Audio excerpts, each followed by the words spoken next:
this Antichrist who is going to rise up, bring peace to Israel, quote-unquote temporary peace to the world. One of the reasons I talk about Israel all the time is because right now we need to look to them. Just as I stated earlier, South Korea kills 46 sailors. You hardly hear it on TV or radio, right? But 9 people get killed outside in international waters because Israel is trying to stop armies from coming in, yet they keep on getting slammed. And like I said, this week there's going to be an issuing document by the United Nations condemning Israel for what they did, and that there needs to be an investigation. Whatever you look at it, and I'm not saying the Lord's going to come back tomorrow. I'm not saying He's coming back in 7 years. I'm not saying He's coming back in 20 years. What I'm saying is that we need to understand the signs of the times so we have a good bearing on what is going to happen. And by that good bearing, we will know how to live our lives. Because every day, as I stated, we need to be living for the Lord. Every day. Like I said, there's a lot to go through. This is normally taught in a weekend seminar. And I'm going to teach you over the next several weeks. I'm going to stop here because I just want to leave it at this point to understand that there is the Antichrist. I believe he's walking the face of the earth right now. And it's not President Obama. Okay?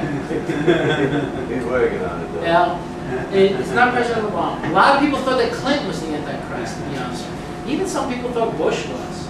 But he's not. You know, the Antichrist is going to come out of the old Roman Empire. The fact is that when I was teaching through the book of Daniel, you know, I pointed out how a lot of these countries now, Iraq, Iran, Syria, Iraq, that's old Babylon. Iran, that's Persia. Syria, that's Greece. All of a sudden, all these countries, as I'm teaching through the book of Daniel, they become more pronounced in world history than they ever were before. I'm teaching through it, and now they're becoming stronger.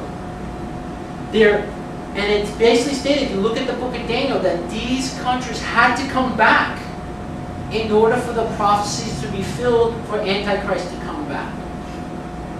It's happening. There may be people walking around, we shouldn't be studying end times. No, we should be studying end times because God exhorts us to study what is going to happen. We need to know the signs of the times. You need to know what's going on. It's like keeping a listening ear. And more importantly than ever before in the history of mankind, we need to be talking about Jesus. Because Jesus is being shut out of the classroom. Jesus is being shut out of public opinion. Jesus is being even shut out of Congress. The things are going crazy, man. This country was founded on Judeo-Christian principles, not Muslim principles. I just read a news article from the Mail.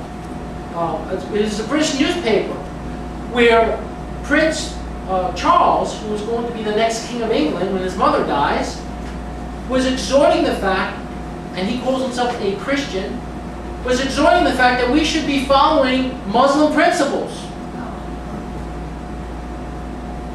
because of the environment and how the Muslims view the environment and their relation to the earth. John, one comment or So we have a situation here that many who think they're walking with the Lord are actually walking away from the Lord. If he wants to exhort proper principles, he should go back into Genesis and say the Lord gave Adam and Eve to be stewards over the earth, to watch over the earth, to take care of the earth, because you know why? God created for them, so they can live in it and live in harmony. So, you've seen the first part. Talk about with your friends, family, have people come here. They need to understand this. I don't care if they stay, after I finish the series, but at least they have an understanding of what they're going to be looking for as the history progresses.